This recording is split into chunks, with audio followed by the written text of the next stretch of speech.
Olá, pessoal. Professor Rogério Santos aqui, da Científica Concursos. A videoaula de hoje, ela faz parte da mentoria e monitoria da Científica Concursos, que tem como objetivo a resolução das questões da última prova de perito criminal da Polícia Civil do Estado de São Paulo. Eu vou ficar responsável pela resolução das questões de lógica e matemática. Então, sem mais delongas, vamos partir para as questões. Iniciando pelas questões de lógica, nós temos na questão 37 o seguinte enunciado: das alternativas apresentadas, assinale a única que contém uma proposição lógica. Então, pessoal, primeiramente a gente precisa saber que é uma proposição lógica para que a gente possa analisar a questão. E para que uma proposição ela seja caracterizada como uma proposição lógica, eu preciso atingir alguns critérios. O primeiro é que essa sentença, essa frase, ela deve ser uma oração. E sendo uma oração, eu preciso ter a presença de um verbo. O segundo critério é que ela precisa ser uma sentença declarativa, na qual eu só posso atribuir dois valores lógicos, verdadeiro ou falso. Além disso, não são proposições lógicas as sentenças exclamativas, interrogativas, imperativas e optativas. Também não são proposições lógicas as sentenças abertas. Por exemplo, a sentença do tipo x mais 2 igual a 3. Por quê? X aqui é uma variável. Então, em x sendo uma variável, eu posso atribuir infinitos valores para x. Dessa forma, eu não tenho como caracterizar essa sentença com um valor verdadeiro ou falso, já que x pode receber qualquer valor. Então, sendo assim, para que essa sentença se tornasse verdadeira ou falsa, né, se tornasse uma proposição lógica, eu teria que substituir esse valor de x por algum valor. Né? Fosse ele, por exemplo, o valor 1, eu tornaria a expressão verdade, ou fosse qualquer outro valor que invalidaria, tornaria falsa essa proposição. Além disso, os paradoxos também não podem ser considerados proposições lógicas. O que é um paradoxo? É uma sentença que carrega em si um absurdo na lógica da sua formatação. Por exemplo, na frase "eu sou mentiroso", eu não tenho como atribuir um valor lógico, porque ela contradiz a própria lógica da essência, né? Se eu falo "eu sou mentiroso", como é que eu posso dizer que isso é uma verdade, se eu estou mentindo? Certo? Então, dito isso, vamos partir para a resolução da questão. A alternativa A, eu tenho uma frase exclamativa, uma frase interrogativa, perdão, seguida de uma exclamativa. Ser um perito criminal ou não ser? Que dúvida. Então, de cara a gente já descarta essa. O nosso gabarito vai ficar na letra B. Veja, uma atribuição do perito criminal é analisar documentos em locais de crime. Eu tenho uma sentença que possui o verbo, e eu estou declarando, e eu posso atribuir um valor lógico de verdade ou falso para ela. Vamos ver o erro das outras alternativas. O perito criminal também atende ocorrências com vítimas de terrorismo. É uma frase exclamativa. É verdade que o perito criminal realiza análises no âmbito da criminalística? Eu tenho uma pergunta, uma frase interrogativa. Então, também descarto. E na letra E, na alternativa E, eu tenho instruções especiais para perito criminal. Ou seja, que sequer eu tenho um verbo nessa frase. Então, é uma oração, portanto, não pode ser uma proposição lógica. Como eu disse, gabarito letra B. A questão 38, eu tenho o seguinte enunciado. Considere as seguintes proposições em que o valor lógico da proposição 1 é verdade e o valor lógico da proposição 2 é falsidade. Ele já me deu o valor lógico das duas primeiras proposições. E o que é que ele quer na questão? Os valores lógicos das proposições 3, 4 e 5. Aqui, pessoal, é uma questão que trata de proposições lógicas compostas. Então, vamos para o outro slide para que a gente possa resolver essa questão. Ele já me disse que a primeira proposição é verdadeira. Certo? Eu falo, um perito criminal atende ocorrências com vítimas de desabamento e examina elementos em locais de crime. Isso é uma proposição composta e a gente chama esse conectivo de conjunção. Na proposição composta por conjunção, para que ela seja verdade, e ele me disse no enunciado que ela é verdadeira, eu preciso que as duas proposições simples que a compõem, ambas sejam verdadeiras. Do contrário, quando uma for falsa, qualquer uma das duas, ou ambas, a proposição por conjunção, composta com a conjunção, ela se torna falsa. Que é o que acontece na segunda proposição composta. Um cidadão comum manuseia e analisa drogas psicoativas. Ah, pessoal, eu esqueci de falar. Esse é o símbolo, a simbologia da proposição lógica. Eu tenho a primeira proposição, esse Vzinho ao contrário indica a conjunção e, eu tenho a segunda proposição que.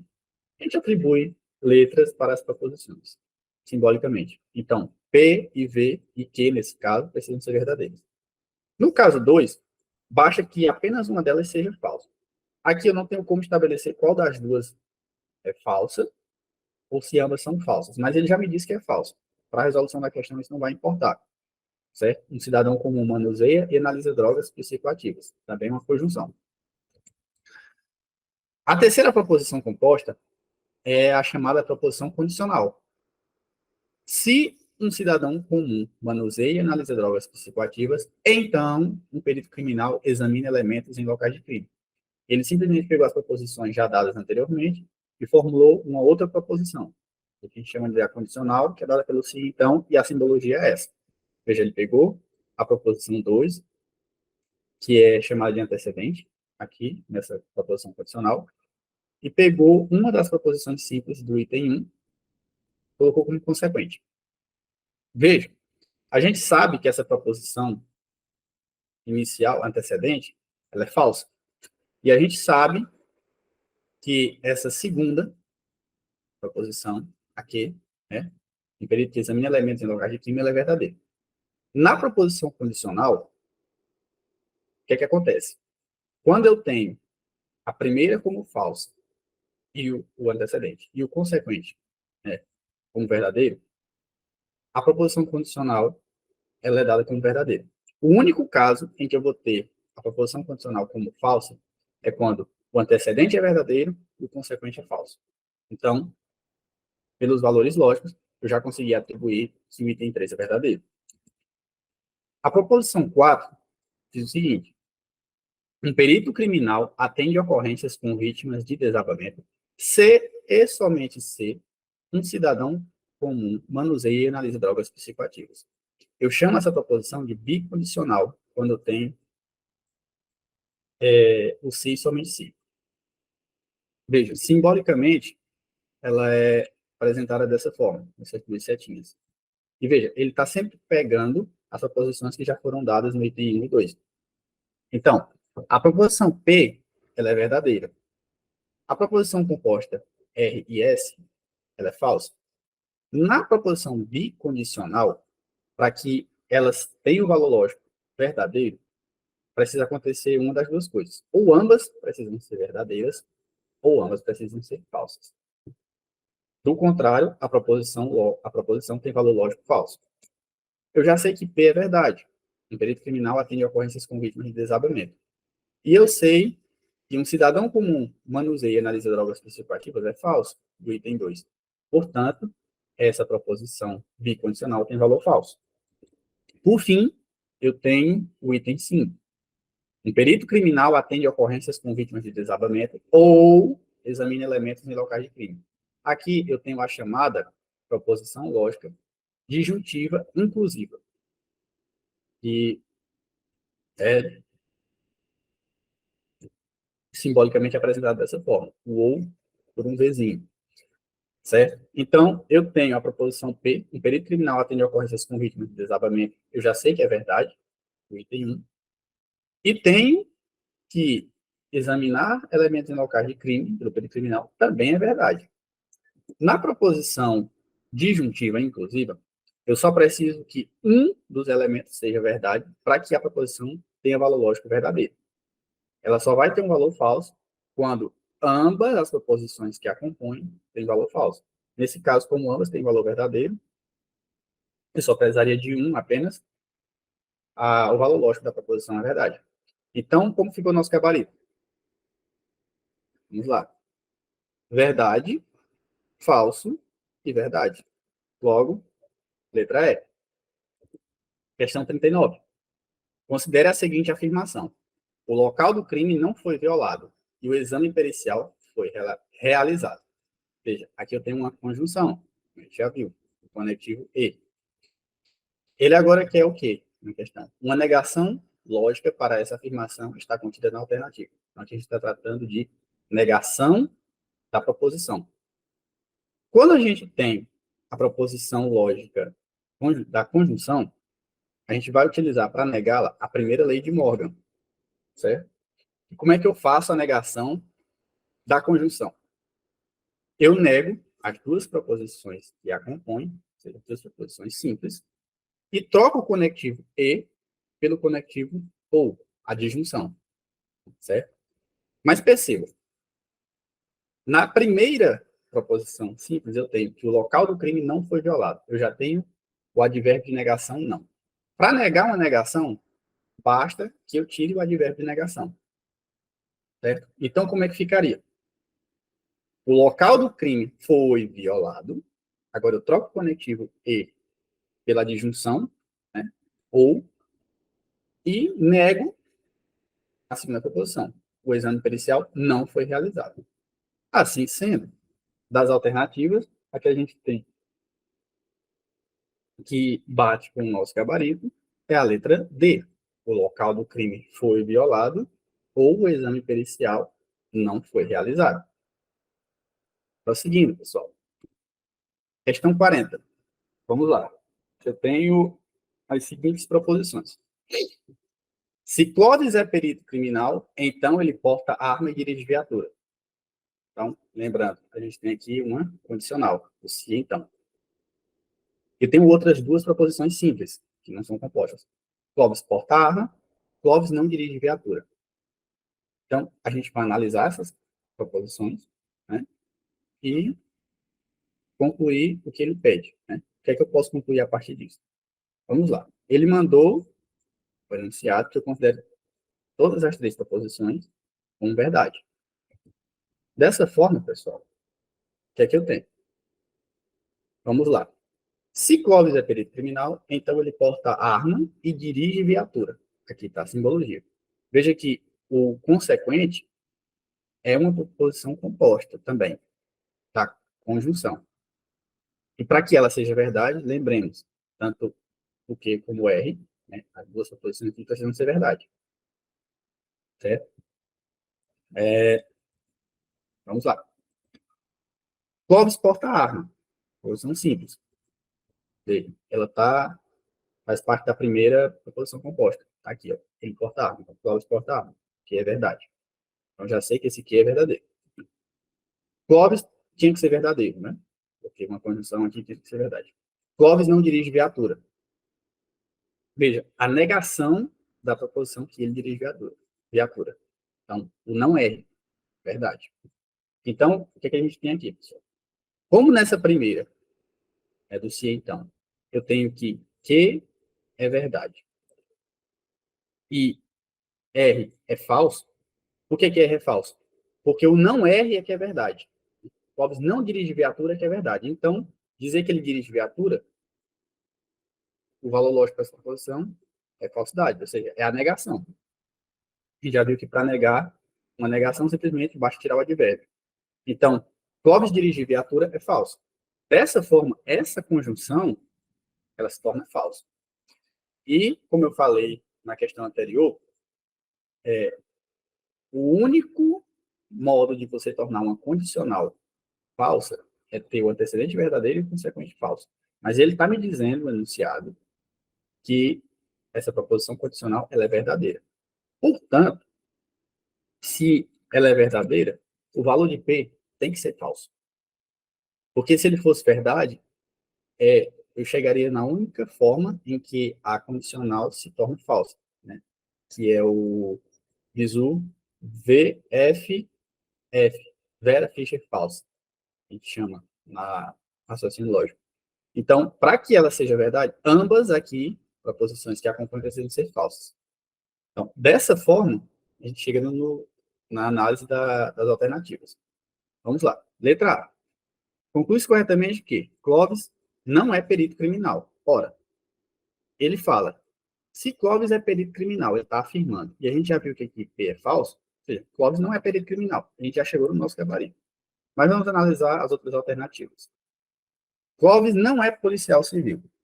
Eu não tenho nenhuma menção a policial civil nas alternativas. Então, essa alternativa não teria como você ver, nem ser analisada, isso é falso. Clóvis é perito criminal. Ora, a gente acabou de ver que Clóvis não pode ser perito criminal. É falso que ele é perito criminal. Então, a letra C estaria errada também. Estaria não, está errada. Letra D. Dirige carro que não seja viatura.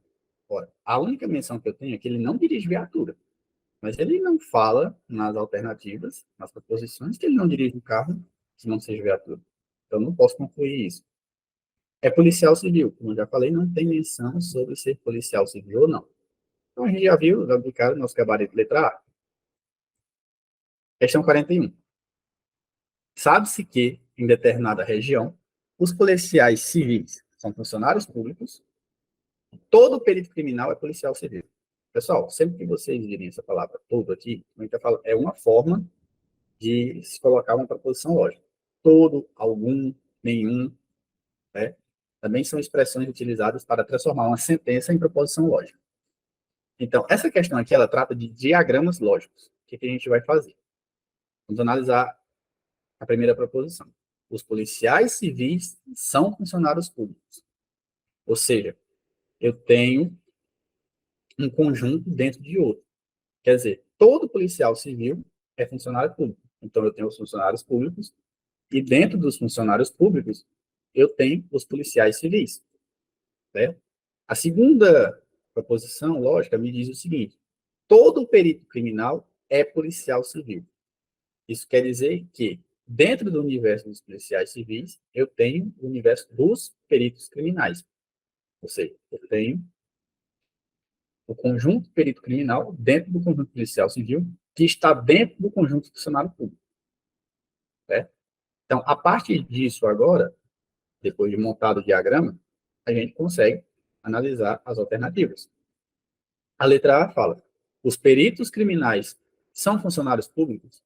Ora, se os peritos criminais estão dentro do universo dos policiais civis, que estão dentro do universo dos funcionários públicos, a gente já tem nosso gabarito. Letra A. Mas vamos analisar onde é que está o erro das outras alternativas. Os funcionários públicos são peritos criminais? Ora, quando eu digo assim, funcionários públicos são peritos criminais, eu estou dizendo que todos os funcionários públicos são peritos criminais. E a gente sabe que não é verdade. Quem está fora desse universo aqui, dos peritos criminais, também é funcionário público, mas não necessariamente é perito criminal. Né? Eu posso dizer que os peritos criminais são funcionários públicos, mas eu não posso dizer o inverso, né? No raciocínio lógico matemático. Letra C. Os policiais civis são peritos criminais. Também não posso dizer o mesmo princípio. Eu posso dizer que os peritos criminais são policiais civis, mas eu não posso fazer a associação inversa. Porque existem policiais civis, algum policial civil não é perito criminal. Os funcionários públicos são policiais civis. O mesmo princípio da letra B. Eu também tenho funcionários públicos que não são policiais civis. Letra E. Algum perito criminal não é funcionário público. Não existe essa possibilidade. Porque, veja, o universo dos peritos criminais está completamente dentro do universo dos funcionários públicos. E quando eu digo que algum perito criminal não é funcionário público, eu teria que ter uma parte desse conjunto fora do conjunto de funcionários públicos. Portanto, letra E também está errada. Como eu já disse, nosso gabarito letra A. E está muito bom, porque o letra A está dando gabarito já de cara. Nas questões que a gente está analisando. Questão 42.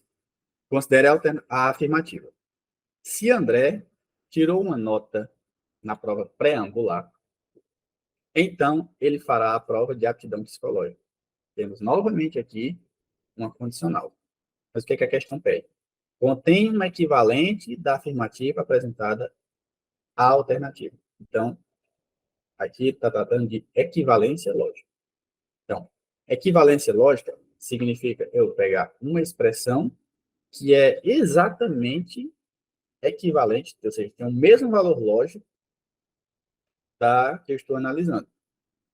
E quando a gente trata da equivalente da condicional, nós temos a seguinte equivalência, chamada de contrapositiva da condicional. E como é que eu encontro uma expressão que é equivalente à condicional, né, do se então? Primeira coisa que eu tenho que fazer, eu inverto a posição do antecedente com o consequente.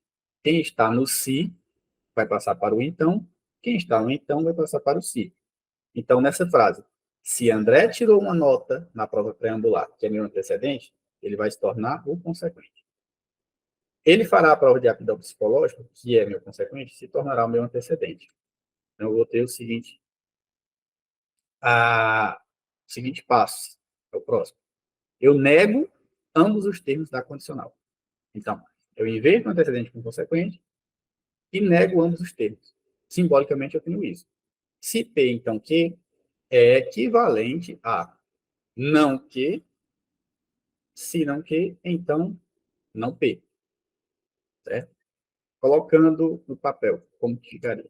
Primeiramente, eu inverto o consequente e o antecedente. Então, se André fará a prova de aptidão psicológica, que era meu consequente, agora vira meu antecedente, então ele tirou uma ótima nota na prova triangular. Eu inverti.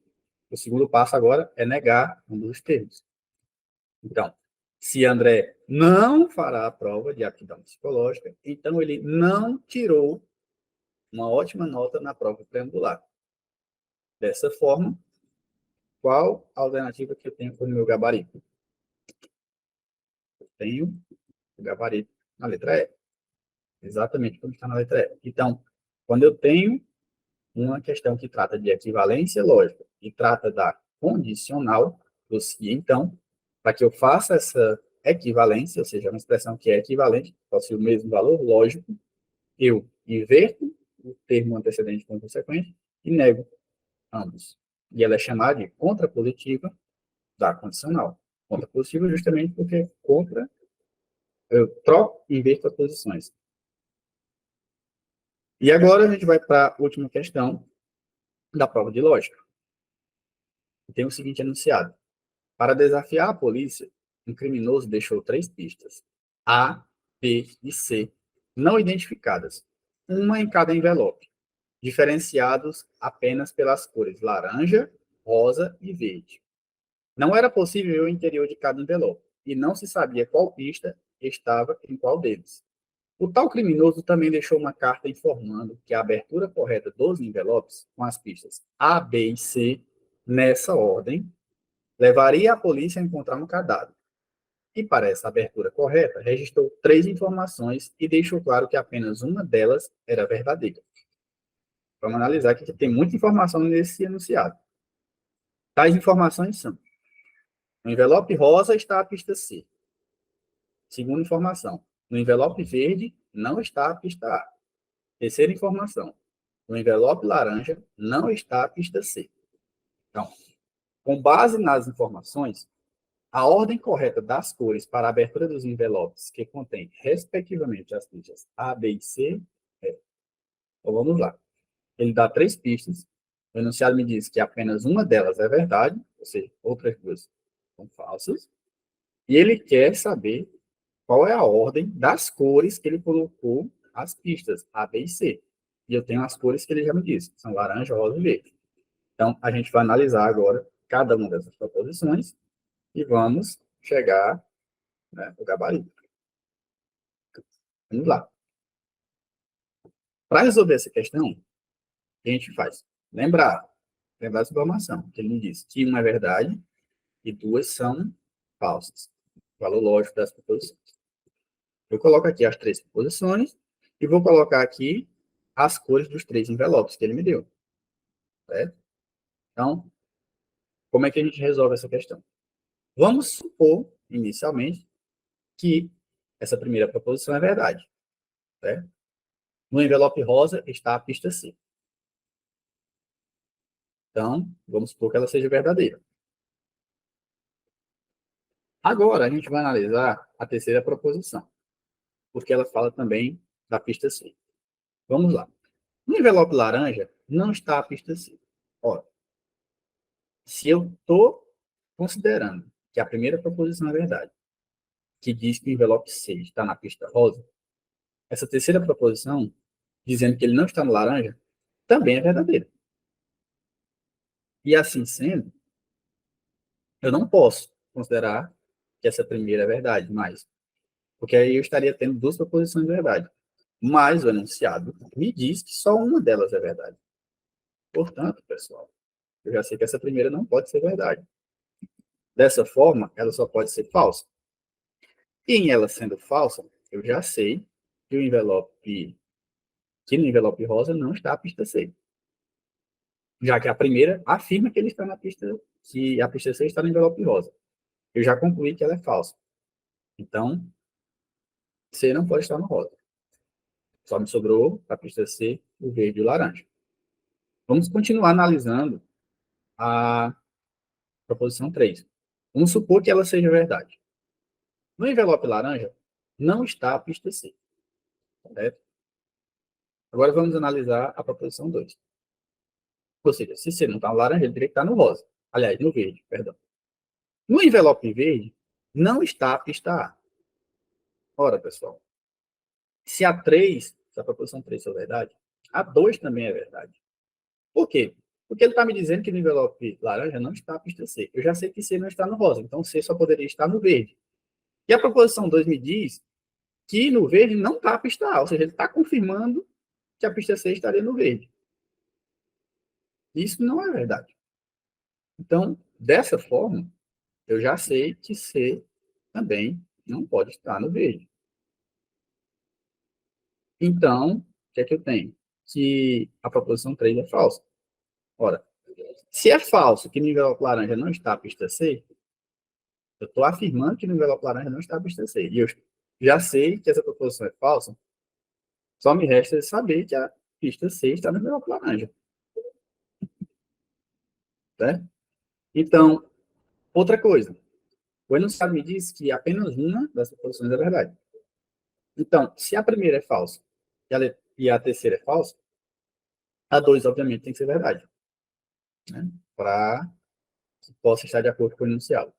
Bom, se a 2 é verdadeira, que diz que no envelope verde não está a pista A, ora, se no envelope verde não está a pista A, e eu já sei que no laranja não está a pista C, onde é que tem que estar a pista A? Tem que estar no rosa. Ora, se eu já sei que o A está no rosa, que a pista C está no laranja, só me restou que a pista B vai estar no envelope verde. Dessa forma, eu tenho agora o meu gabarito. Né? Com base nas informações, a ordem correta das cores para a abertura dos envelopes que contém, respectivamente, as pistas A, B e C é qual? Gabarito letra B. Eu sei que pode ter ficado um pouco confuso, então, pessoal, peço que vocês revejam essa questão com calma, mas basta analisar de acordo com as informações que foram dadas. A questão tem muitas informações, então precisa analisar com calma. Vamos partir agora para as questões da prova de matemática. Questão 81 diz o seguinte: em um grupo de executivos reunidos para um treinamento, 20 pessoas são engenheiros e também economistas. Engenheiros e economistas. E o número de pessoas que são apenas engenheiros é 8 unidades maior que o número de pessoas que são apenas economistas. Sabe-se que há 40 pessoas nesse grupo e que apenas 4 delas não são engenheiros nem economistas. Nesse grupo, o número de pessoas que são apenas engenheiros é... Ele quer saber a quantidade de engenheiros. Essa aqui, pessoal, é uma questão de diagrama de Venn. Certo? Então, eu tenho o conjunto dos engenheiros, o conjunto dos economistas, o conjunto daqueles que não são nem engenheiros nem economistas, e eu tenho interseção de ambos, daquelas pessoas que são tanto engenheiros como economistas. Então, como é que eu resolvo essa questão? Eu monto o diagrama, eu tenho os engenheiros, os economistas, e eu começo sempre pela interseção. Né? Que é a interseção? Aquelas pessoas que são tanto engenheiros como economistas. Ele me disse que são quantas? 20 pessoas. Eu coloco 20. Depois ele me fala que o número de engenheiros é 8 unidades maior do que o número de economistas. Eu não sei quantos são economistas, então eu vou chamar economistas de X. Também não sei quantos são engenheiros, mas eu sei que é 8 unidades a mais do que o número de economistas. Então, eu tenho o quê? X mais 8. Quais são as outras duas informações que ele me deu no enunciado? Ele me disse tem 4 pessoas que não são nem economistas, nem engenheiros. E ele me disse também que o total de todas essas pessoas é 40. Então, agora, como que eu resolvo essa questão? Bom, eu já tenho todas as informações colocadas, eu simplesmente monto o sistema. Então, eu tenho x mais 8, mais 20, mais x, mais 4, dá um total de 40 pessoas.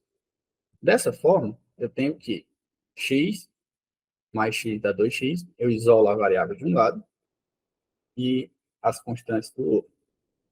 Então, eu tenho 8 mais 20, 28, mais 4, 32. Eu passo para o outro lado com o sinal contrário, menos 32. Então, eu tenho que 2x igual a 40 menos 32. 2x é igual a 8. Dessa forma, x igual a 4. Mas ele quer o quê? Ele quer das pessoas que são apenas engenheiros. Ou seja, eu vou analisar só essa parte do conjunto de engenheiros, porque essa parte aqui de 20 é a interseção de engenheiros e economistas. Ele quer quem é apenas engenheiro. Então, quem é apenas engenheiro é x mais 8.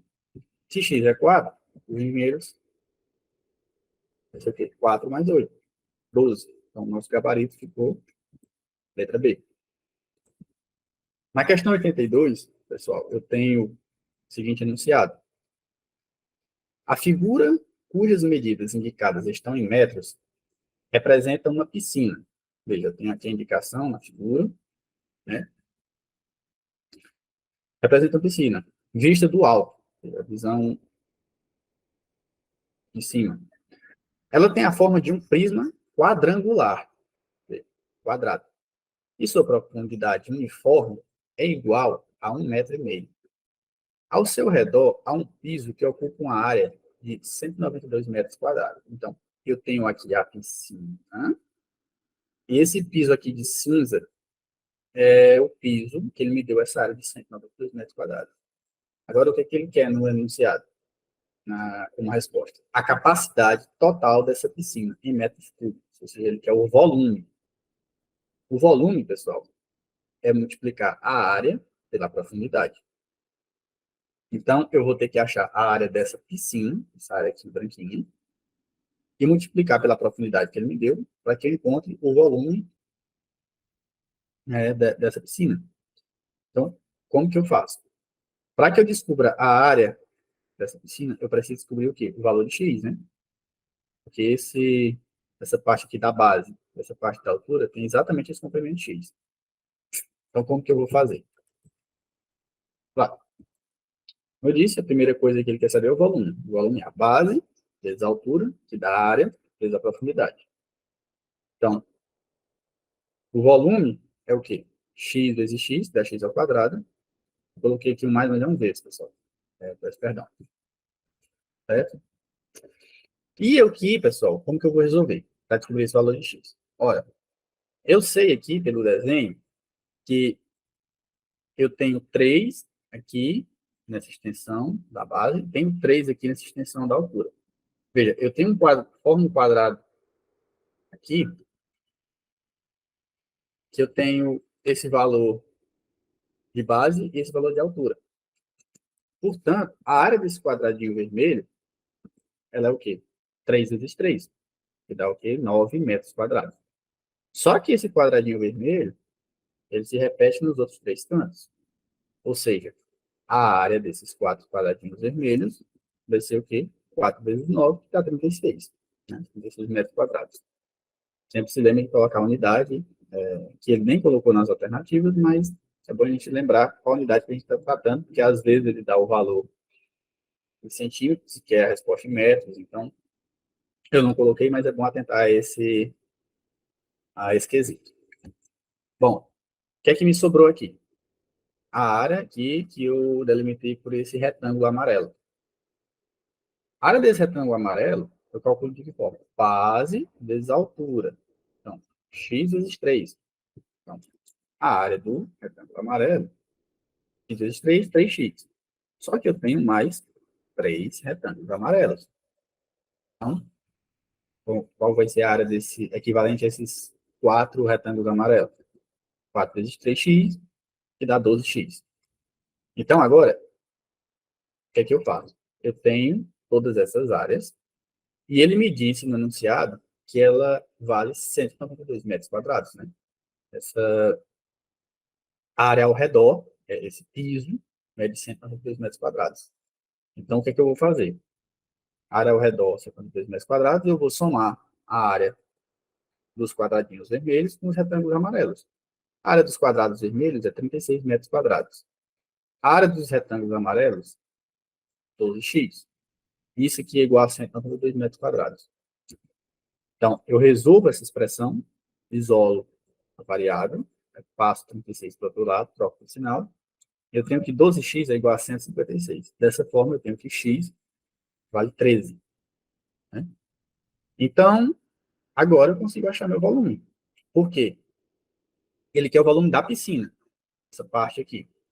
E eu sei que o volume da piscina é a área da piscina, ou seja, x ao quadrado, vezes a profundidade. Como ele me deu a profundidade, eu já achei o valor de x, o volume vai ser 13 vezes 13, né? X vezes x, 13 ao quadrado, vezes 1,5. Quando eu multiplico esse valor, eu encontro 253,5 metros quadrados. Certo? Eu tenho como gabarito letra A. A questão que não é difícil, mas dá um pouquinho de trabalho para fazer. Né? Então, é isso, pessoal. Questão 83. Sabe-se que o sistema de jogo desenvolvido por Pedro acerta o prêmio menor de determinada loteria em 80% dos testes sorteados. Desse modo, é correto afirmar que a probabilidade, ou seja, a gente tem a questão de probabilidade, a probabilidade de Pedro acertar esse prêmio em pelo menos um dos 2 próximos testes dessa loteria é D. Então, pessoal, eu já sei que é uma questão que envolve probabilidade.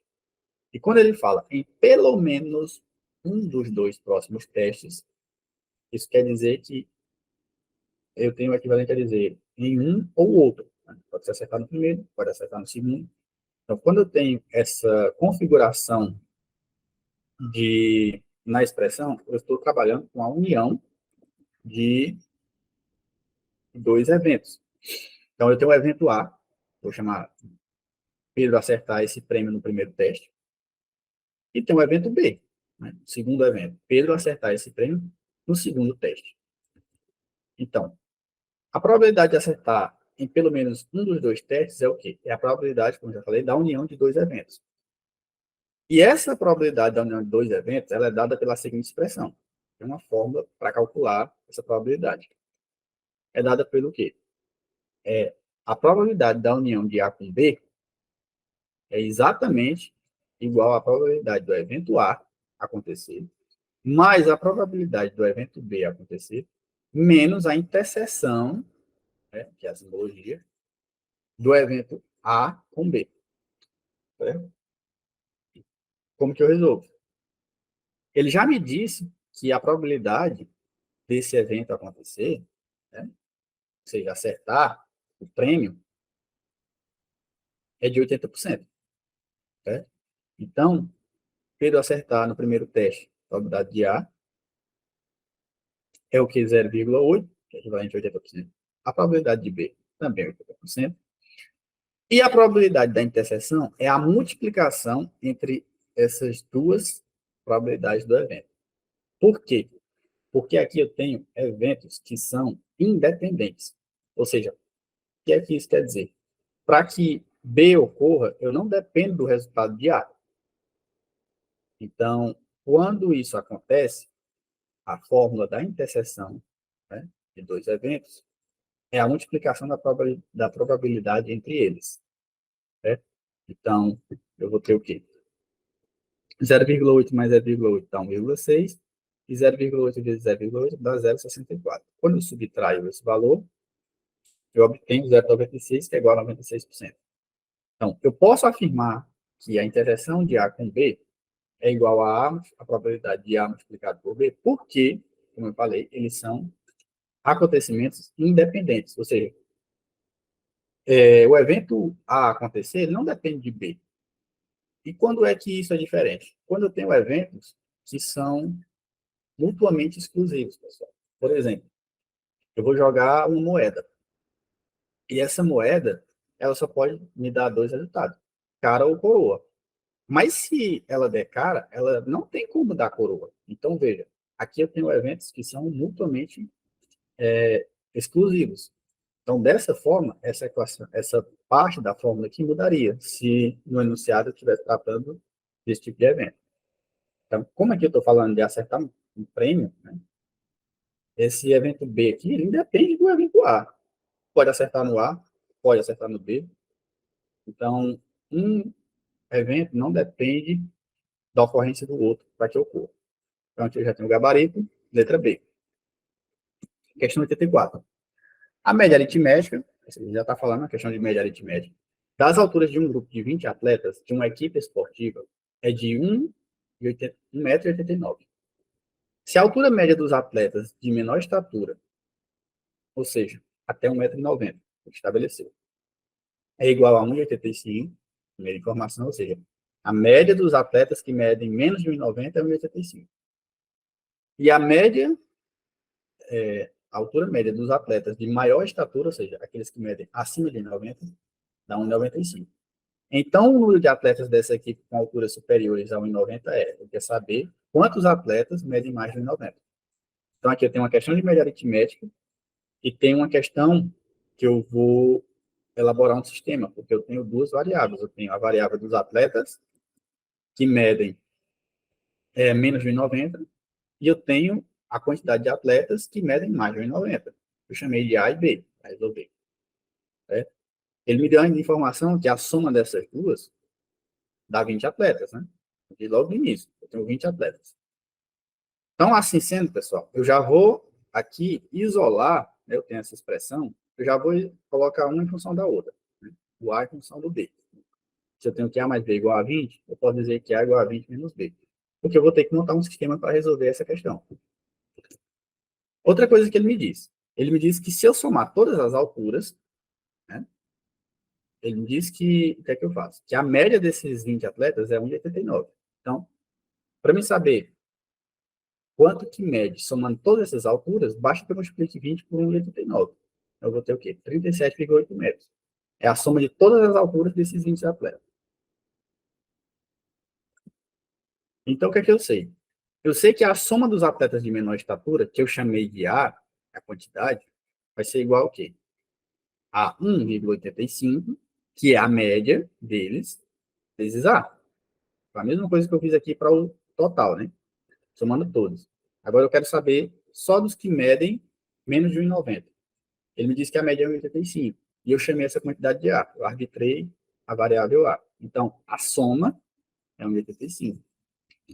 Da mesma forma, a soma dos atletas de maior estatura é 1,95 vezes B, porque ele já me disse que essa média é 1,95, e B eu arbitrei como sendo a variável que indica a quantidade de atletas de maior estatura.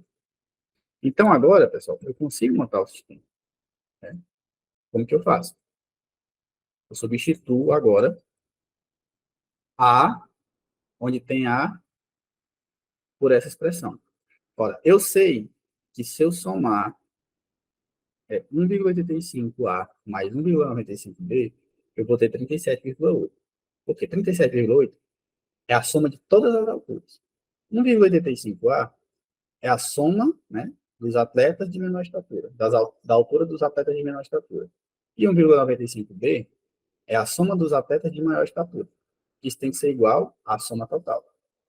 Então, agora, onde tem a variável A, eu vou substituir por essa expressão, 20 menos B.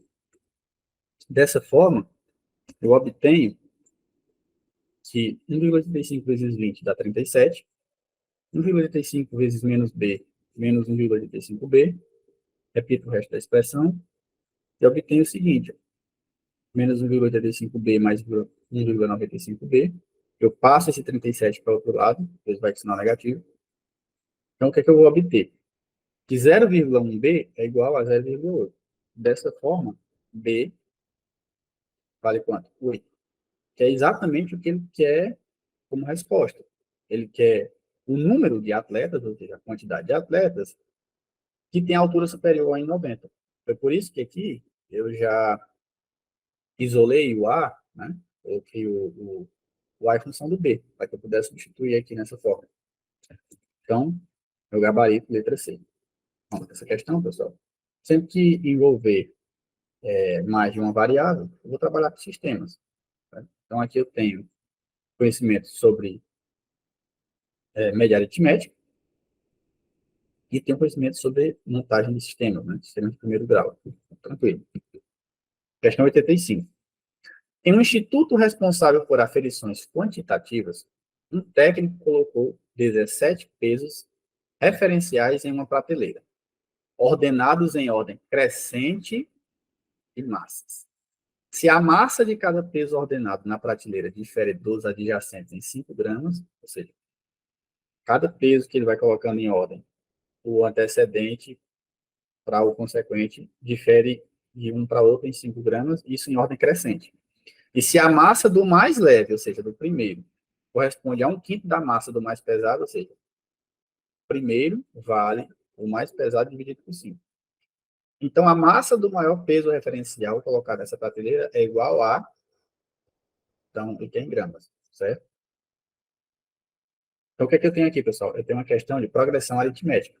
Veja, eu tenho pesos colocados em ordem crescente, me deu o número total de pesos, e o termo seguinte é sempre, a razão do termo seguinte é sempre um valor fixo, certo? Por isso é uma PA, colocada de forma, como ele fala, de ordem crescente, e ele já me dá o valor da razão aqui, de 5 gramas. Então, como que eu resolvo essa questão? Eu tenho uma progressão aritmética, eu tenho que lembrar da forma da soma dos termos de uma PA, que é dada por essa expressão, AN, né, que é o último termo, é igual a A1, que é o primeiro termo, na PA, mais, entre parênteses, N, que é a quantidade de termos dessa PA, menos 1 multiplicado pela razão. Certo? Então, o que é que eu tenho aqui? Certo?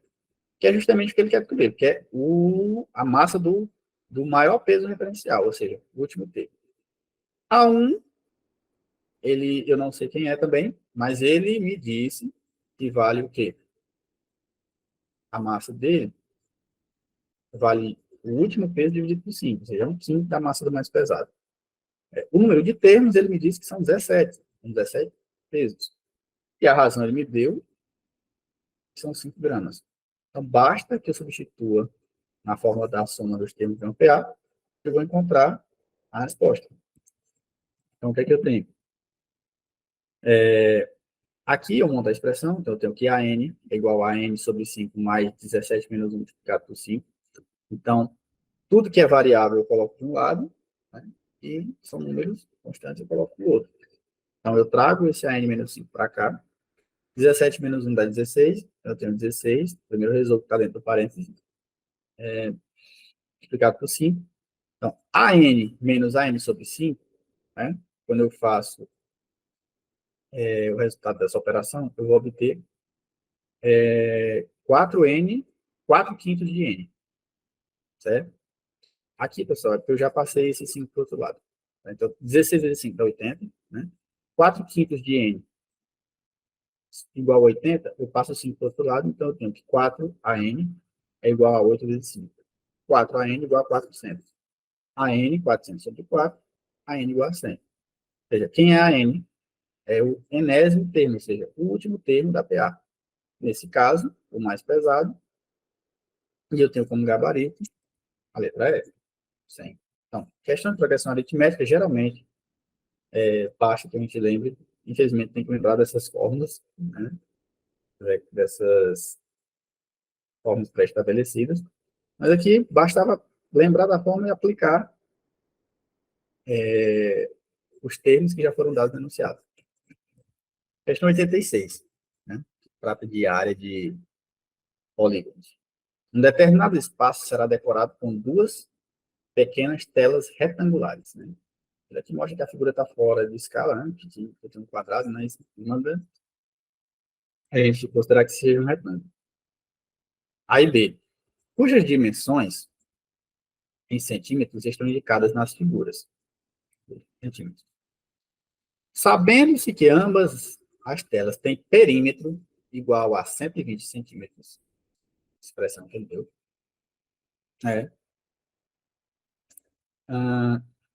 é correto afirmar que a área ocupada pelas duas juntas é igual em centímetros quadrados a. Então, vamos lá, pessoal. Olha, o que é que eu tenho aqui de informação? Que o que é o perímetro? A soma dos lados vale 120. E o enunciado, ele quer que eu calcule o quê? A área de ambos os some, né? Que é a área somada das duas. A área de A mais a área de B. Quem é a área de A? Base vezes altura. Né? Y vezes X, coloquei XY. Quem é a área de B? Base vezes altura. Y menos 20 vezes 2x. Então, é isso que ele quer na resposta. Enunciado. Vamos lá. Quem é o perímetro da figura A? O perímetro é a soma dos lados. Então, desse lado eu tenho x, e ele é um retângulo, desse lado aqui também eu tenho x. Esse aqui eu tenho y, desse lado também eu tenho y. Então, o perímetro da figura A vai ser o quê? X mais x, 2x, y mais y, 2y. E ele já me disse que isso vale 120. Certo? Aqui, pessoal, como eu fiz na questão anterior, lá de média aritmética, eu já vou colocar o y em função do x, porque eu vou trabalhar com um sistema. Então, eu isolo, jogo o x para o outro lado e coloco que 2y é igual a 120 menos 2x. Na figura B, quem é o perímetro? Ora, se desse lado eu tenho 2x, aqui também eu tenho 2x. Desse lado eu tenho y menos 20, desse lado também eu tenho y menos 20. Então, 2x mais 2x, 4x. Y menos 20 mais y menos 20, então é duas vezes isso. E ele me disse que também vale 120, né? Ele disse que ambas as telas têm o mesmo perímetro. Resolvendo aqui essa expressão, eu vou obter, né, quando eu resolvo o tipo do parênteses, eu vou ter o quê? Que 4x mais 2y menos 40 igual a 120, então 4x mais 2y igual a 160. Só que aqui, pessoal, eu já isolei o valor de 2y. Então, para que eu resolva esse sistema, basta agora que eu substitua o 2y nessa expressão. Então, substituindo, eu tenho o quê? Substituindo 1 em 2, eu vou ter 4x mais, quem é 2y? 120 menos 2x igual a quê? 160. Então, agora eu deixo a variável só de um lado. 4x menos 2x vale 2x. E 160, passo 120 para o outro lado. Menos 120. 160 menos 120 dá 40. 2x igual a 40. X vale 20. Então, agora eu encontro o valor de y. Ora, se 2y é igual a 120 menos 2x, 2x aqui eu já sei que é 40. Então, 2y igual a 120 menos 40. Y vai ser igual a 120 menos 40 é 80. Y igual a 80 dividido por 2. Y vale 40. Então, eu volto aqui e consigo agora calcular a área de cada tela. Ora, a área da primeira é x vezes y. Quem é x? 20. Quem é y? 40. Então, 20 vezes 40. Mais, quem é a área da segunda tela, a área de B? 2x. 2x vale 40. Quem é y menos 20? Y é 40. 40 menos 20 dá 20. Então, para a primeira área, 20 vezes 40 tem 800. A segunda área também é 800. Tinha que ser esse valor, né? Porque o perímetro delas é igual. Então,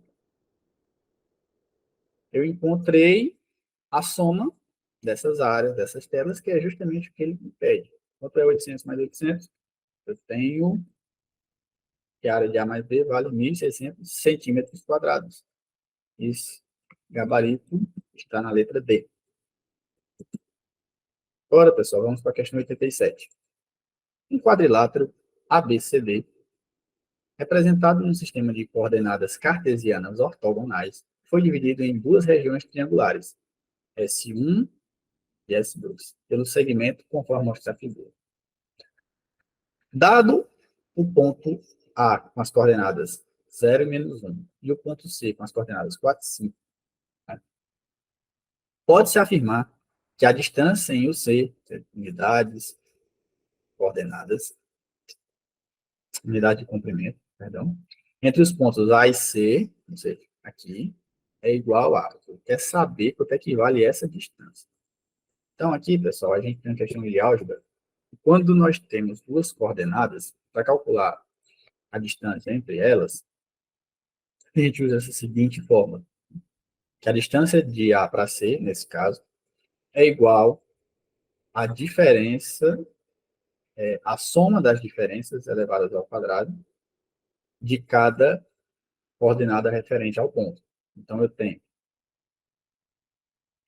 x2 menos x1 ao quadrado mais y2 menos y1. Porque cada ponto aqui, cada ponto que ele me deu no enunciado, o ponto A, eu tenho a coordenada x e a coordenada em y. O ponto C, eu tenho a coordenada em x e a coordenada em y. Então, para resolver essa questão, basta substituir esses valores. Então, no ponto A, quem é meu x? 0. Quem é meu y? Menos 1. Por que eu estou chamando de x1 e y1? Porque ele tem a distância de A para C. Se fosse de C para A, mudaria esse referencial. Quem é meu ponto C? Meu ponto C tem x2 igual a 4 e y2 igual a 5. Então, pessoal, para resolver, eu trouxe aqui para outro slide, mas o que a gente tem? Basta substituir na forma. Distância de A até C vai ser igual a raiz quadrada de... O ponto x2, que é o ponto de C, é 4, e o ponto x1 de A é 0. 4 menos 0. O y2, que é o ponto de C referente a y, é 5, e o ponto de A é menos 1. Então, eu tenho menos, menos 1. Então, menos com menos aqui eu vou ter um mais. Então, a distância de A até C, 4 menos 0, quadrado, mais 5 mais 1 ao quadrado. Aqui eu tenho 4 ao quadrado, mais 6 ao quadrado. 4 ao quadrado eu tenho 16, 6 ao quadrado, 36. Então, a distância de A até C é a raiz dessa soma, que dá 52. E aí, professor, 52 não tem raiz exata. Então, como que a gente resolve? E também não está a resposta ali, raiz 52. Eu até coloquei aqui o gabarito, pessoal, de tirar, né, a hora. Então, como que eu vou achar essa resposta? Basta que eu decomponha esse valor de dentro da raiz. Como é que eu faço isso? Bom, 52 eu consigo dividir por 2. Sobra o quê? 26. Que eu também consigo dividir por 2. Fica 13. Só que 13 é um número primo, eu não consigo mais decompor. Então, só dá para dividir por 1 e por ele mesmo. 13 dividido por 3 fica 1 na sobra. Então, 52 é a mesma coisa de eu dizer que é 2 ao quadrado vezes 13. Veja, eu tenho 2 vezes 2 vezes 13. 2 ao quadrado vezes 13. Dentro de uma raiz quadrada, quando eu tenho um termo elevado ao quadrado, para tirá-lo dentro da raiz, eu consigo, né? Para ele estar elevado ao quadrado. Então, se eu tenho esse 2 elevado ao quadrado, ele sai para fora da raiz. A distância de A até C fica o quê? 2 raiz de 13. Nosso gabarito letra A. Perdão aqui, que era para não ter colocado, aparecer só no final. Então, é isso, pessoal. Essa questão, quando eu trato plano cartesiano de distância entre dois pontos, eu utilizo a soma, né, das diferenças das coordenadas. Eu tiro a raiz disso para que eu obtenha essa distância. Nesse caso aqui, a gente tem que fazer uma conta a mais, porque eu tive uma raiz quadrada que não é exata. Né? Então, para resolver isso, eu decomponho esse valor e chego nesse resultado. Que é a mesma coisa, 2 raiz de 3 é a mesma coisa de raiz de 52. Né? A alternativa não me dava isso. Vamos para a questão 88. Aqui agora, pessoal, tem uma questão envolvendo trigonometria. Diz o seguinte: na entrada de um edifício comercial, um painel informativo P encontra-se numa parede vertical em sua base, ao nível dos olhos de um observador, que vê o seu topo segundo um ângulo de 30 graus. O observador está aqui. Após caminhar horizontalmente 3 metros, na direção perpendicular ao painel, ou seja, perpendicular fazendo 90 graus com o painel, o observador passa a ver o seu topo segundo um ângulo de 60 graus, conforme mostra a figura. Use raiz de 3 igual a 1,7. A altura H desse painel em metros é igual a, que é esse valor H. Sempre que você topar, pessoal, com esse tipo de questão, a gente vai trabalhar com as relações trigonométricas do triângulo retângulo, né? Um triângulo retângulo, seno, cosseno ou tangente. Tá? Vai depender dos valores que foram dados na questão, cateto, enfim. A gente vai trabalhar com isso. Para resolver essa questão, vamos aqui para outro slide. Então, ele quer a altura desse painel, ou seja, ele quer esse cateto, né? Que aqui eu tenho o ângulo retângulo, eu tenho aqui a hipotenusa, eu tenho esse outro cateto. Que eu não sei o valor total. Eu tenho esse trecho aqui que ele não me deu. Então, o que é que eu preciso fazer? Eu preciso exatamente descobrir quanto vale essa medida. Referente a esse ângulo de 60, esse catetozinho aqui. Então, eu vou chamá-lo de x, né? Chamar de qualquer variável, e x é a mais comum. O que é que eu faço agora? O que é que eu tenho? Eu sei que cateto oposto ao ângulo sobre o cateto adjacente é a relação trigonométrica da tangente. Né? E aqueles ângulos fundamentais, 30, 45, 60 graus, a gente tem que ter decorado, pessoal, de cabeça, para resolver as questões que caem em prova, porque geralmente são esses ângulos que são dados. Quando são ângulos diferentes, geralmente o examinador vai colocar o valor na questão. Mas esses fundamentais, 30, 45, 60, a gente tem que ter em mente. Então,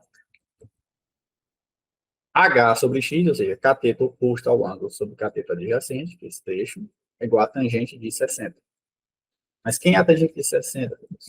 Bom, a tangente de 60 é raiz de 3. Ou seja, H sobre X é igual a raiz de 3. Aqui, quando eu faço meio para os extremos, eu consigo isolar o H e colocar em função de X. E ele já me disse na questão que raiz de 3 vale 1,7. Então, vamos colocar 1,7. H igual aqui, 1,7x. Aqui a gente vai também, pessoal, trabalhar com a montagem do sistema. Por quê?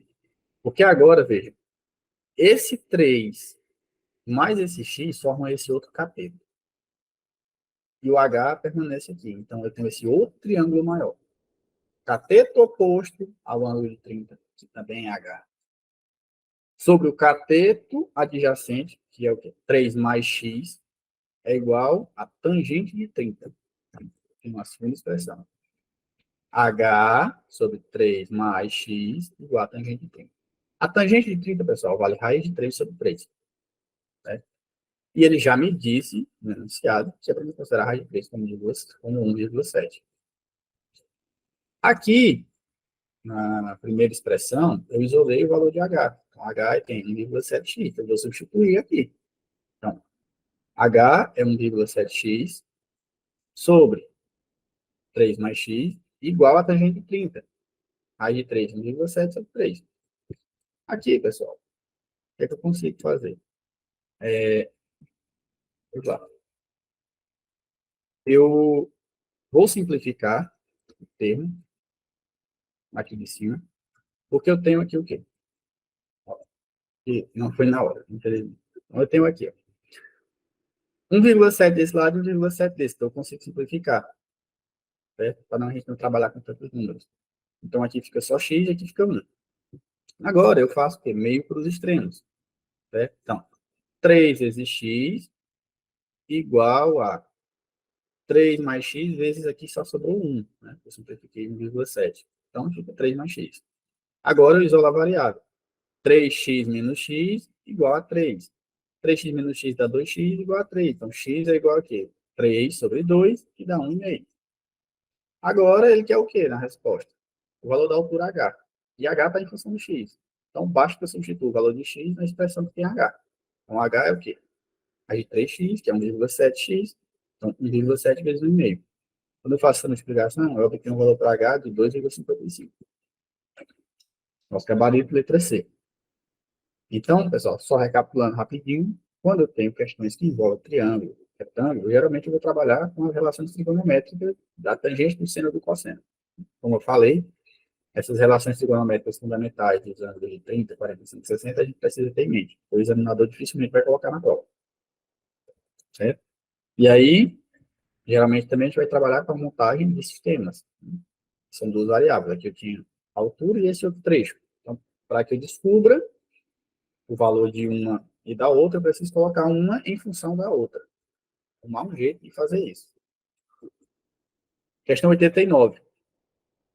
O lucro total de uma empresa, em função da quantidade de produtos vendidos P, pode ser obtido pela fórmula L de P, ou seja, L é função de P, é igual a menos P mais 50 vezes P menos 200. Nessas condições, o intervalo de variação de P para que a empresa esteja sempre trabalhando com resultado positivo, lucro é. Então, aqui, pessoal, eu tenho uma questão que envolve equação de segundo grau. Ele quer um intervalo, né, onde essa função aqui, ou seja, aqui eu tenho uma função, seja sempre positiva, ou seja, sempre maior do que zero. Então, o que eu vou ter aqui? Quando eu tenho uma expressão nesse formato, eu estou trabalhando com uma equação de segundo grau, e ela é de tipo ax ao quadrado mais bx mais c. Nesse caso aqui tem que ser maior do que zero, no caso aqui não é uma equação, é uma inequação, porque para estar de acordo com o enunciado, ele tem que estar sempre com resultado positivo, ele tem que estar sempre acima de zero. Quando eu substituo, né, quando eu resolvo aqui essa expressão que ele me deu, eu tenho menos p mais 50 vezes p menos 200, se maior do que zero. Resolvendo isso aqui, pessoal, eu vou ter o quê? Menos p ao quadrado mais 250p menos 10.000, maior do que zero. Então, aqui eu tenho meus termos. A, que acompanha o termo que está ao quadrado, a variável ao quadrado, mais b, que acompanha a variável, mais c, que é o termo independente. Então, quem que eu tenho aqui? Que a é igual a menos 1, e quando a é igual a menos 1, numa equação de segundo grau, eu sei que a concavidade da parábola é voltada para baixo. Então, expressão, informação muito importante da gente guardar. B vale 250 e C vale menos 10.000. E aí eu calculo o delta. Né? Quem é o delta? B ao quadrado menos 4 vezes AC. Quando eu substituo esses valores, eu encontro que o delta dá 22.500. 22.500 é um valor maior do que zero. Outra informação que eu tenho, quando o delta é maior do que zero, é que as duas raízes são diferentes. Certo? Quando eu resolvo, substituindo em Bhaskara, menos b mais ou menos a raiz de delta sobre 2a, eu fiz aqui, não coloquei a expressão, pessoal, mas um bizu para resolver esse tipo de questão. Quando ela vem nesse formato, você não precisa chegar até aqui para resolver, porque as raízes serão exatamente os valores que estão dentro do parênteses, 50 e 200. Né? Esqueçam o sinal, ela tem que vir nesse formato, né? O menos numa das variáveis, ela, do outro lado está positivo, e o sinal aqui positivo e negativo. Quando ela vem nesse formato montada, a expressão, ele já está me dando as raízes, ou seja, os lugares onde a parábola vai tocar o eixo da abscissa. E aí, a única coisa que eu preciso saber, né, porque ele está me pedindo aqui para trabalhar com a parte positiva. Eu tenho só que saber como se comporta essa parábola, e para isso, basta analisar o coeficiente A, que ele é quem vai me dar se a parábola está com a concavidade para cima ou para baixo. Né? Quando é negativo, concavidade para baixo. Quando é positivo, concavidade para cima. A gente tem essa configuração aqui. Ó. Quando A é menor do que zero e o delta maior do que zero. O delta maior do que zero significa que eu tenho duas raízes distintas. Eu vou ter essa configuração, né, no gráfico. Quando a concavidade está voltada para baixo, significa dizer que tudo que está dentro da concavidade é positivo. Todos os valores aqui que eu traçar em x e y serão positivos. Né? Todos os valores de y serão positivos para qualquer valor de x que eu adotar. E tudo que estiver fora vai ser negativo. Como ele quer apenas o intervalo para que eu tenha lucro, ou seja, para que seja maior do que zero, o que é que eu vou ter aqui? E eu tenho as raízes, né? 50 e 200 que já foram dadas, né? A gente também descobriu. Esse intervalo ele tem que ser o quê? Esse aqui. Né? Esse intervalo positivo. Então, P tem que estar entre 50 e 200. Por quê? Porque quando ele está nesse valor, de 50 e de 200, o valor exato de 50, ele zera. O valor de 200, ele zera também. Por isso que elas são as raízes da equação. Qualquer valor maior do que 200, eu vou ter prejuízo, não vou ter lucro. Qualquer valor menor do que 50, eu também vou ter prejuízo.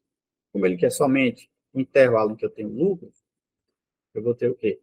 Que P tem que estar entre 50 e 200. Nosso gabarito, letra E. Certo, pessoal? Vamos agora para a última questão. Também envolve polígonos.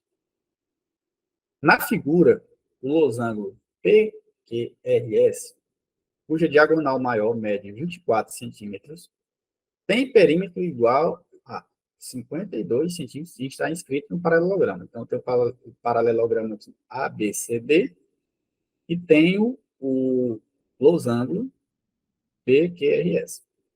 Então, sabe-se que a diagonal menor do losango é a altura, ou seja, essa diagonal aqui, é a altura do paralelogramo. Nesse caso, é correto afirmar que a medida da altura desse paralelogramo, ou seja, que é igual a essa diagonal menor, SQ, é igual a centímetros A. Então, vamos colocar aqui na figura, pessoal, as informações que nos foram dadas. Primeira coisa, a diagonal maior, paralelogramo, essa daqui, PL, ele diz que mede 24. Como é que ela está dividida em duas, eu vou fazer. Esse lado aqui vale 12, esse também vale 12, que ele já dividiu a figura para mim. Outra coisa que ele me disse, o perímetro, ou seja, a soma desses quatro lados, o losango tem os quatro lados iguais, vale 52 centímetros. Então, se eu tenho quatro lados no losango e ele tem os lados iguais, o que acontece aqui? Vou dividir esse valor por 4. Então, cada valor aqui, desse perímetro, vai valer o quê? 13. Outra coisa que ele me diz, a altura do losango, paralelogramo, perdão, que é isso, é igual à diagonal menor do losango. Então, ele quer o quê? Ele quer exatamente essa altura, né? Que é o valor dessa diagonal menor. Como que eu resolvo isso? Olha, pessoal, se a gente prestar bem atenção, a gente tem formado aqui dentro desse losango triângulos retângulos. E aqui eu já tenho o valor do cateto e da hipotenusa. Então, para resolver essa questão, basta que eu descubra o valor desse segundo cateto. E para resolver isso, eu vou aplicar o teorema de Pitágoras. Então, basta fazer o quê? Que a soma dos catetos ao quadrado é igual à hipotenusa ao quadrado. Hipotenusa, que é o cateto, ou seja, o segmento que está oposto ao ângulo reto, tem ângulos retos aqui, 13. Então, 13 ao quadrado é igual a cateto, que eu tenho aqui 12 ao quadrado, mais o outro cateto, x ao quadrado.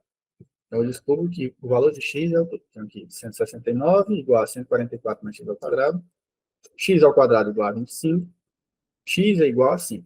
No caso, pessoal, resolvendo uma raiz quadrada, x é mais ou menos 5. Mas como a gente está trabalhando com medidas, não existe medida negativa para medir o comprimento de quer que seja. Então, você pode ser valor positivo. Então, x igual a 5.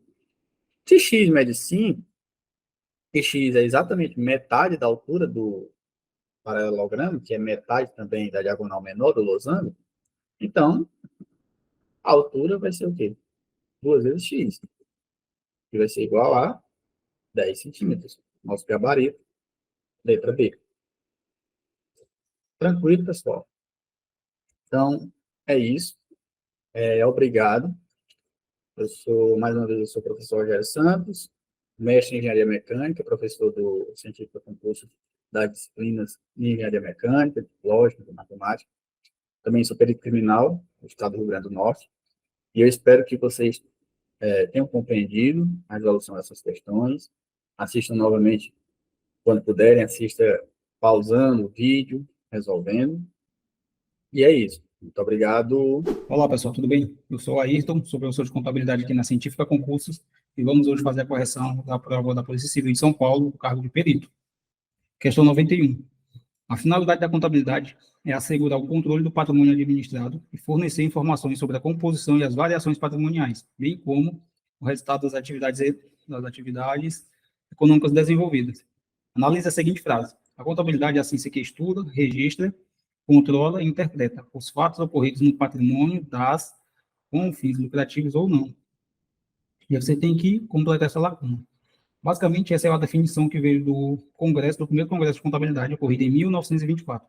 Ele quer saber a abrangência da contabilidade. Contabilidade, ela tem abrangência muito larga. Vai desde pessoas físicas, como pessoas jurídicas, com ou sem fins lucrativos. Então, os conceitos que tentam restringir essa aplicação, esse campo de aplicação, estarão todos errados. Dessa forma, organizações não governamentais está restringindo, sociedade e economia privada está restringindo, porque ela também se aplica ao setor público, empresas seriam só pessoas jurídicas com fins lucrativos, então também está restringindo, sociedades civis está restringindo, sendo nossa resposta entidades, que é o conceito mais amplo, que abrange tanto pessoas físicas quanto pessoas jurídicas com ou sem fins lucrativos, certo? Sem fins lucrativos. Essa seria a nossa resposta. Para aproveitar a questão, vamos dar algumas dicas. Primeiro, contabilidade ela é uma ciência, certo? Tem questões que dizem que é uma técnica, que é uma arte, mas está incorreto. E ela é uma ciência social. Uma ciência social aplicada. Tem questões que dizem que ela é uma ciência exata. Está errado. Ciência e social. A finalidade. Por exemplo, a finalidade da contabilidade é fornecer informações úteis para os usuários. Esses usuários podem ser usuários internos ou externos, certo? O campo de aplicação. A contabilidade tem como campo de aplicação as aziendas. O que são aziendas? São entidades econômicos administrativos que possuem um patrimônio que é gerido com organização, beleza? E ela tem como objeto, o quê? O patrimônio. O patrimônio dessas entidades. Esse é o objeto da contabilidade. E o que é o patrimônio? É o conjunto de bens, direitos e obrigações. Perfeito? Passaremos para a próxima questão. Aqui nós temos a definição formal da contabilidade, segundo o primeiro Congresso Brasileiro de Contabilidade, em 1924, certo? A contabilidade é a ciência que estuda a prática das funções de orientação, controle, registro dos atos e fatos de uma administração econômica. Questão 92. Os elementos diretamente relacionados à mensuração da posição patrimonial e financeira são o passivo, o ativo e o patrimônio líquido. E esses ativos, passivo e patrimônio líquido são definidos como se segue. Essa questão ela quer basicamente saber o conceito dos elementos patrimoniais. E ela está baseada no CPC 00, que é a estrutura conceitual da contabilidade. Vamos analisar as assertivas. Alternativa A, passivo circulante. Passivo circulante é o interesse residual nos ativos da entidade depois de deduzido todos os seus passivos. Esse item está errado. Por quê? Aqui, basicamente, ele deu a definição do patrimônio líquido.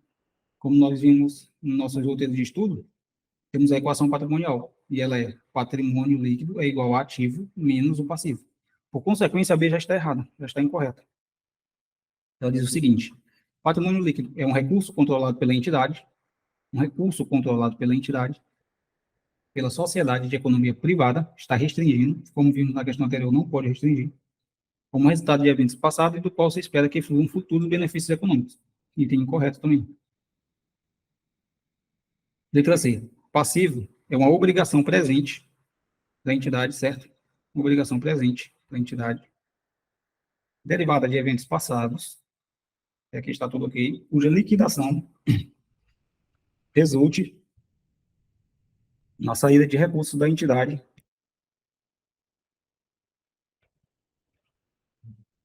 capaz de gerar benefícios econômicos. Essa é a definição perfeita de passivo.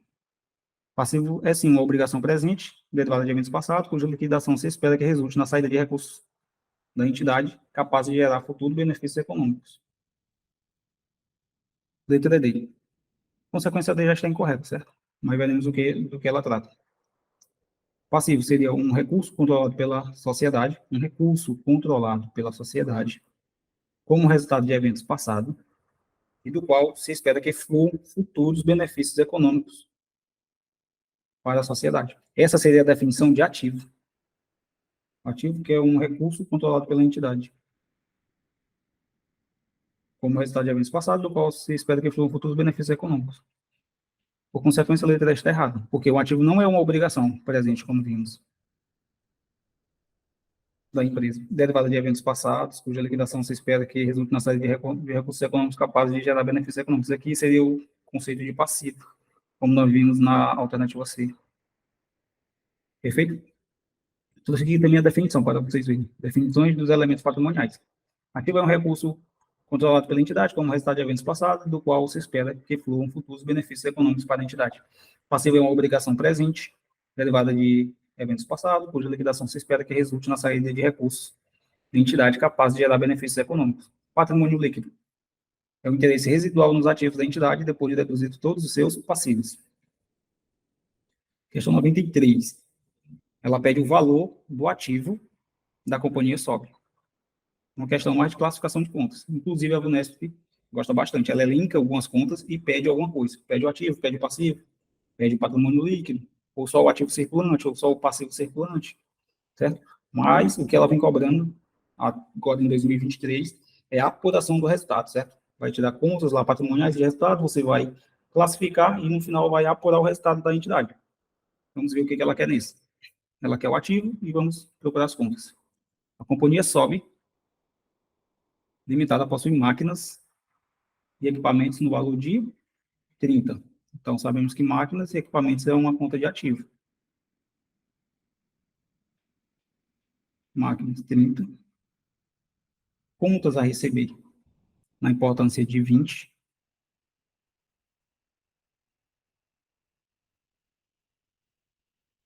E ainda possui em seu caixa recursos em espécie no montante de 10.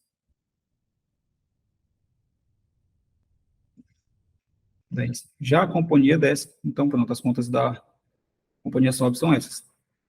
Quer saber a importância do seu ativo? Posso somar 30, 50, 60. Alternativa correta, letra B. Questão simples e fácil. Passaremos para a próxima. 94. Novamente, agora aqui é o valor do passivo da companhia desce. Vamos colocar a companhia desce. Vamos colocar o seu ativo e o seu passivo. A companhia desce possui mercadorias para revenda na ordem de 70. Mercadorias é uma conta do ativo. Um veículo para transportar as mercadorias no valor de 90.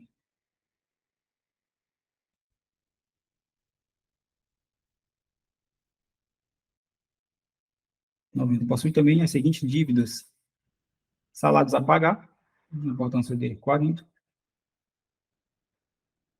É uma conta de passivo, salários a pagar. Um financiamento no valor de 45.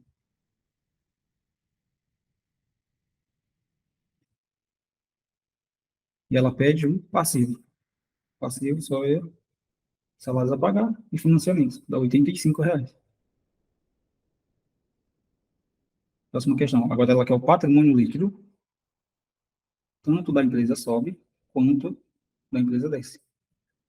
Primeiro vamos fazer da empresa sobe.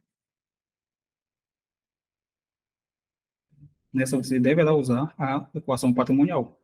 PL, o patrimônio líquido é igual ao ativo, menos o passivo. O PL da companhia sobe vai ser igual ao ativo, que é, né, 60,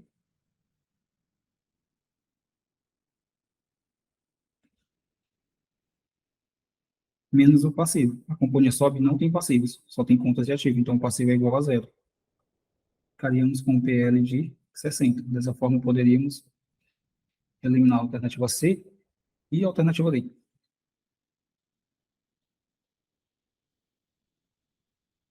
Vamos agora fazer o da companhia desce.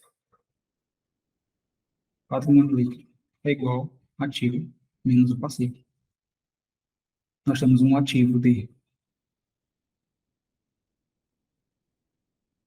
160, é igual a 160 menos 85, certo? PL da companhia desce, seria igual a 75. Gabarito, letra E. Questão 96. As demonstrações contábeis retratam os efeitos patrimoniais e financeiros das transações e outros eventos, por meio do grupamento dos mesmos em classes amplas de acordo com as suas características econômicas. Essas classes amplas são denominadas de elementos das demonstrações contábeis. Os elementos diretamente relacionados à mensuração da posição patrimonial e financeira no balanço patrimonial são os ativos, os passivos e os patrimônio líquido. Assim sendo, considerando que em 31 de dezembro de 2013, uma determinada companhia possui em seu balanço uma dívida e que em janeiro de 2014 ela faz o pagamento dessa dívida. Essa é uma operação que quer saber o funcionamento dessa escrituração, certo? Primeiro, nós temos que fazer o lançamento do pagamento de uma dívida. Como que lançaremos isso? Se você tem uma dívida a pagar, você vai ter que diminuir o seu passivo e, respectivamente, diminuir o seu ativo, certo? Então, nós debitaríamos aqui dívidas a pagar, e sairia das suas disponibilidades, poderia ser caixa ou banco, por exemplo. Caixa ou banco. A alternativa quer saber o funcionamento disso. Os passivos, o passivo está diminuindo e o ativo também está diminuindo. O passivo, ele aumenta a crédito e diminui a débito. Já o ativo, ele aumenta a débito, certo? E diminui a crédito. Dessa forma, houve a diminuição do passivo e a diminuição do ativo. Vamos aproveitar para revisar. Esse seria um fato permutativo, certo? Porque não há alteração do patrimônio líquido. Ou qualitativo, que é o sinônimo. Qualitativo. Ele só mudou a qualidade, certo? Não alterou o PL da entidade. Temos um débito e um crédito. Esse seria um lançamento de primeira fórmula. De primeira fórmula. Gabarito, letra A.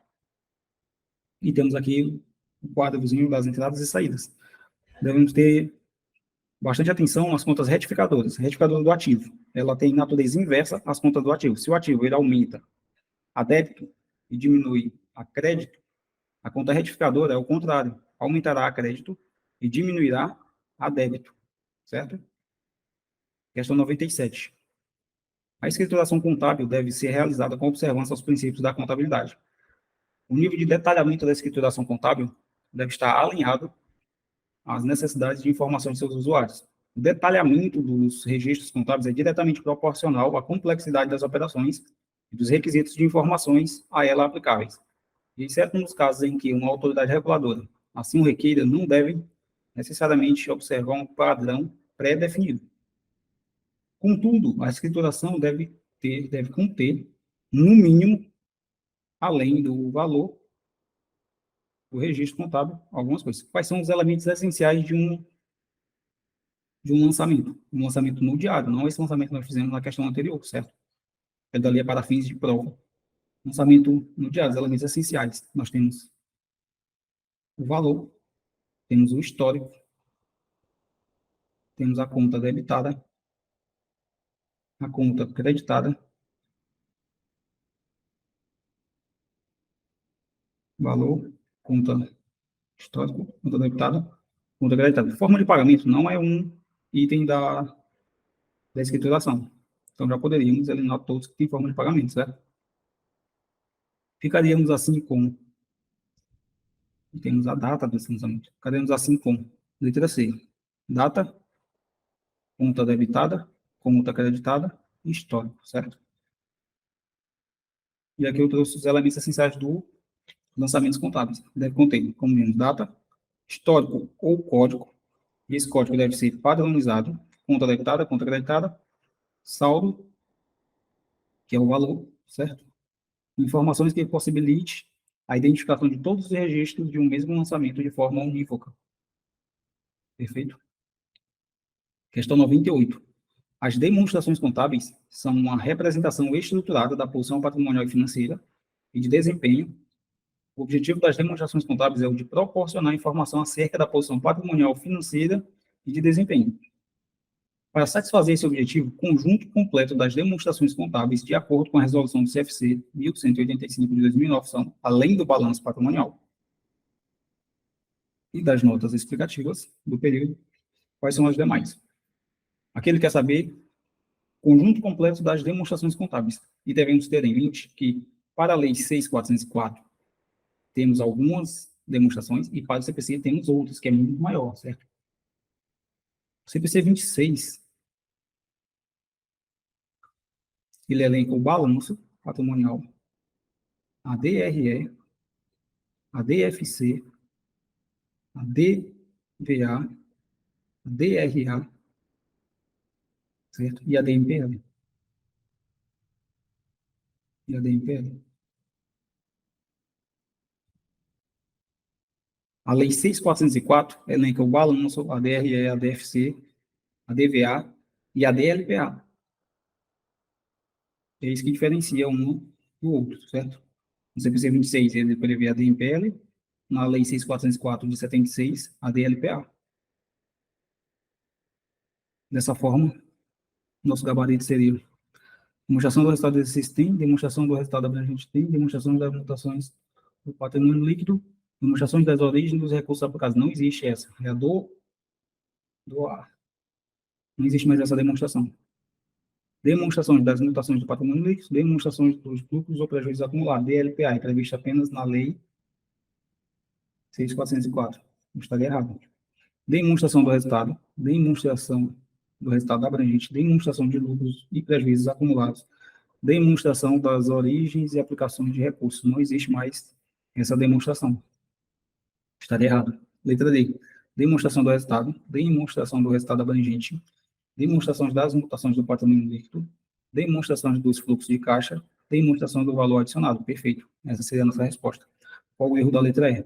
Demonstração do resultado abrangente, demonstração de lucros ou prejuízos acumulados. DLPA é prevista onde? DLPA. Lei 6.404 de 76. Gabarito, letra D. Perfeito. E aqui eu trouxe o gráficozinho representando. Balanço está tanto na Lei 6.404 de 76 quanto no CPC 26, assim como DRE, DFC, DVA. E aí começa a diferença. DMPL, na Lei 6, DLPA, desculpa, na 6.404, DMPL, no CPC 26. Temos ainda a DRA e notas explicativas. Questão 99. Essa é a questão de direito tributário, certo? A parte de contabilidade veio 8 questões, que foram essas que nós corrigimos. Aí veio também, que está previsto no edital, a parte de direito tributário e matemática financeira. No direito tributário, basicamente, ele vai te dar o conceito de tributo. Tributo é o gênero, certo? E do qual decorrem impostos, taxas e contribuições de melhoria. Essa questão ele está pedindo para você apenas conceituar, beleza? Não irei me aprofundar porque é uma matéria de direito tributário. De acordo com o Código Tributário Nacional, tributo é toda prestação pecuniária compulsória em moeda cujo valor se possa exprimir, que não constitua sanção por ato ilícito, instituído em lei e cobrado mediante atividade administrativa plenamente vinculada. Assim sendo, é correto afirmar que são espécies de tributo. Impostos, taxas e contribuições de melhoria são as espécies, certo? Tributo é o gênero. Impostos decorrem de situações geradoras independentes de quaisquer prestação do Estado em favor dos contribuintes. Essa já é a nossa resposta. Os outros conceitos, ele vai basicamente trocar, certo? Trocar um pelo outro para tentar confundir o aluno. Eu trouxe aqui a definição segundo o Código Tributário Nacional. Tributo, como vimos, é toda prestação pecuniária compulsória em moeda cujo valor nela se possa exprimir, que não constitua sanção de ato ilícito instituído em lei e cobrado mediante atividade administrativa plenamente vinculada. Os impostos, por sua vez, são espécies tributárias cuja obrigação tem por fato gerador uma situação independente de qualquer atividade estatal específica relativa ao contribuinte. É independente de qualquer atividade específica relativa ao contribuinte, o qual não recebe contraprestação direta ou imediata pelo pagamento. Já as taxas são cobradas pela União, Estado, Distrito Federal e município no âmbito de suas respectivas atribuições e tem como fato gerador o exercício regular do poder de polícia, certo? Ou a utilização efetiva ou potencial de serviço público específico e divisível prestado ao contribuinte oposto à sua disposição. Já as contribuições de melhoria são cobradas pela União, Estado, DF e município no âmbito de suas respectivas atribuições, é instituída para fazer face ao custo de obras públicas, do qual decorre que valorização imobiliária, tendo como limite total a despesa realizada e como limite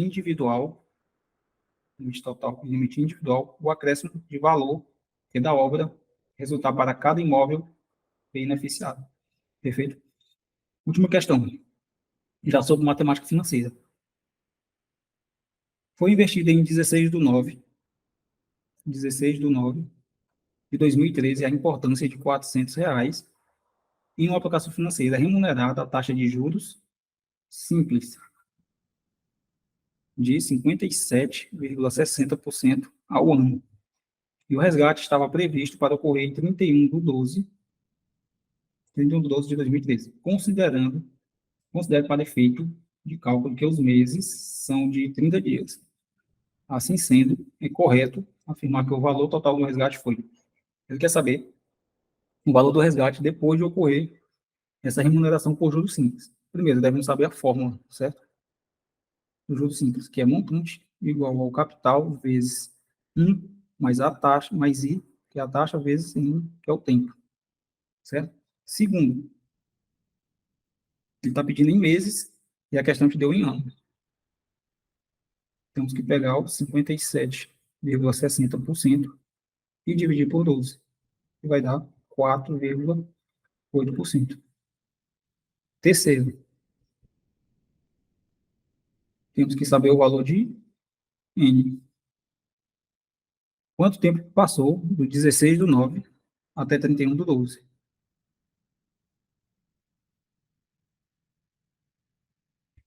Passaram-se 3 meses e meio. Perfeito? Aqui vamos transformar, que ficará 0,048. E aí é só dar continuidade ao cálculo. O capital é 400 vezes 1 mais I, que é 0,048, vezes 3,5 meses. E ao multiplicar toda essa equação, você chegará ao resultado de 467,20. Efeito gabarito, letra B. E é isso, pessoal. Muito obrigado. Fica aqui meu contato, professor Ayrton, professor de Contabilidade Geral e Pública, e meu Instagram. Qualquer dúvida pode mandar mensagem lá. E boa sorte na preparação de vocês e boa prova. Olá, pessoal. Aqui é o professor Magno, da Científica Concursos.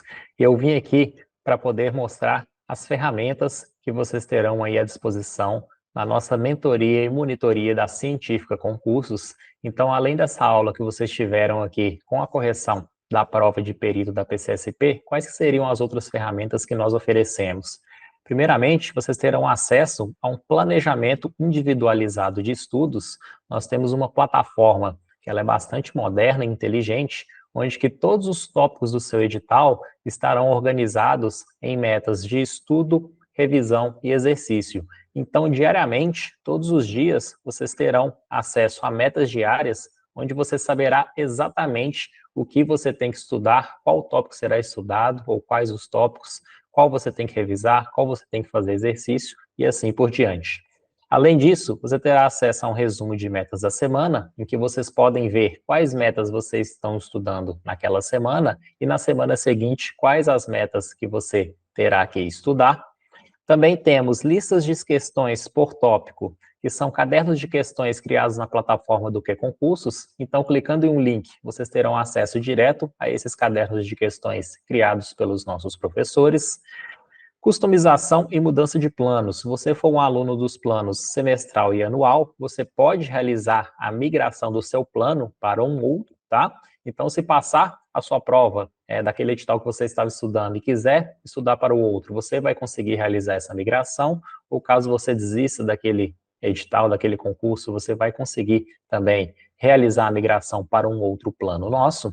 Além disso, você vai ter um contato com um mentor pelo Telegram, e esse mentor ele vai te enviar feedbacks, são feedbacks quinzenais e mensais. O feedback quinzenal, ele é mais direcionado, tá? Só para ver se o aluno ali está cumprindo as metas. Agora o mensal, ele é bem mais detalhado, tá, pessoal? A plataforma gera uma série de dados, informações do aluno para o mentor, e após a análise desses relatórios, o mentor consegue enviar um feedback mensal que é bastante detalhado, para o aluno ver exatamente onde que ele precisa melhorar e como que está a sua evolução nos estudos.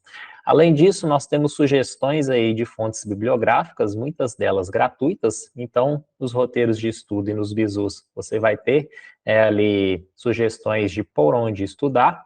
Além disso, o nosso material em PDF, que é o roteiro de estudo, na parte de conhecimentos gerais, inicialmente você vai ter uma estatística da banca, para você ver se aquele conteúdo é relevante para o seu concurso.